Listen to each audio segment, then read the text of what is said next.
What's up guys, my name's the Review Demon and everybody loves The Last of Us and everybody knows The Last of Us 2 is coming out and everybody has a lot of hype and expectations for it. But what people aren't thinking about is how it could actually just be a letdown, and I want to go through some of the ways that this sequel can end up disappointing us. I'm not saying that it will disappoint us, I'm just highlighting some of the ways that it could disappoint us. But knowing Naughty Dog, they're going to do an excellent job. In the last year at the PlayStation Experience, we talked about the theme of hate and how much of this story revolves around that. This, you could see in a lot of ways, speaks to that. So instead of giving you an adjacent puzzle piece about Ellie and Joel's journey, we want to go somewhere else and give you something else and see how people make the connection.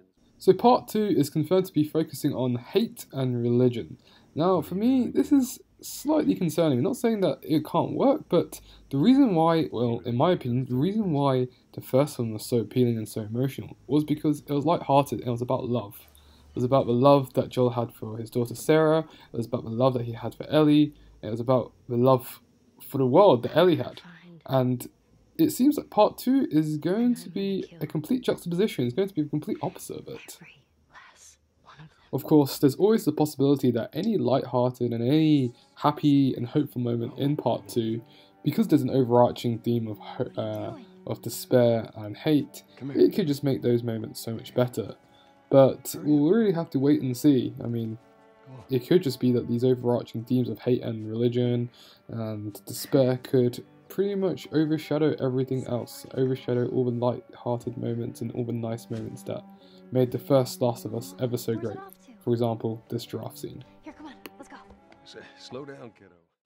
Now, going on from that, there's a real possibility that Joel dies. Yes, I know when the first trailer for part 2 came out, people were theorizing that Joel was actually a ghost, or this was all in Ellie's mind, and Joel is actually dead. Yes, I'm well aware of that, and to be very honest, even though it may seem a bit illogical for Naughty Dog to kind of give this away so early on in their cycle, there is an actual chance that this just may be true. This is what Druckmann said about Joel, Ellie, and the theme of hate. He said, with The Last of Us, no one is safe. We want people to go into The Last of Us Part 2, especially with this theme, and what we're trying to say with this game is knowing no one is safe, not even these two. Now, coupled with the fact that we know we'll be playing as Ellie for most of the game, it kind of makes sense, and it is a possibility that Joel does actually die very early on in the game. And part of the reason why the first game was so good was because we had that dynamic between Joel and Ellie. We had that love dynamic, you know, the father-daughter dynamic. We had all those witty jokes that Ellie said to Joel. Now, if in the second game we don't get that dynamic anymore because everything's overarched by hate and because Joel is just, well, dead, will part 2 really have the same impact that part 1 did for us? I mean, yes, it might have a big impact, but will it really have that emotional impact that we loved so much about The Last of Us Part 1? I mean, that is one of my main concerns here, whether Joel is actually dead or not. And I know a lot of people really don't like the idea that Joel is dead, but it's looking more and more likely.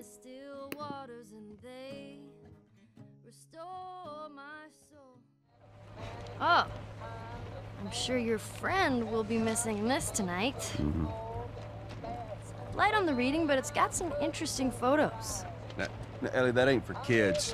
Whoa! How the hell would he even walk around with that thing? Get rid of that. Right, more about Ellie, seeing as she is the main character for Last of Us Part 2. Now, Last of Us Part 1 was a lot about a coming-of-age story for Ellie. You know, Left Behind DLC. The whole thing was a coming-of-age story about, you know, her losing her best friend, about her finding herself, and just realizing what kind of reality she's living in. Now, in Part 2, she's already realized that. I mean, Part 2 is set 5 years later than the first game. Ellie in Part 2 is 19 years old, if you don't know. This has already been confirmed, and at 19 years old, she's already found herself. She already knows what the world is like. Now, that dynamic, yeah, I've said dynamic before in the last point, now that dynamic is going to change, and it's going to contrast to what we were used to in the first game. In the first game, the dynamic was Ellie, you know, realizing the world. It was her finding herself. But now in the part 2, it's not that anymore. It's her out for revenge. So if you haven't gathered already, what I'm really concerned about is the massive shift in tone that will be present in part 2. The focus on hate, the focus on religion, and just the contrast that will be between this and Part 1. Now, all of this, and coupled with the fact that, let's face it, Last of Us Part 2 is going to be overhyped after Part 1.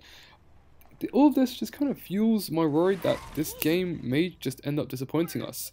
To be very fair, it may just end up being a very good game, but it'll disappoint us just because us, as fans, have overhyped it a bit too much. Now think about it this way, the reason why The Last of Us was so good was because of this relationship between Joel and Ellie. It was this dynamic, it was Ellie's personality, and it was just the emotion that really set this game apart. I mean, if you take away that emotion, all this game was a normal zombie cliche. I mean, if you take away the nuances and the emotions and the relationship between Joel and Ellie, this was basically I Am Legend. Some people trying to find a cure to a zombie disease.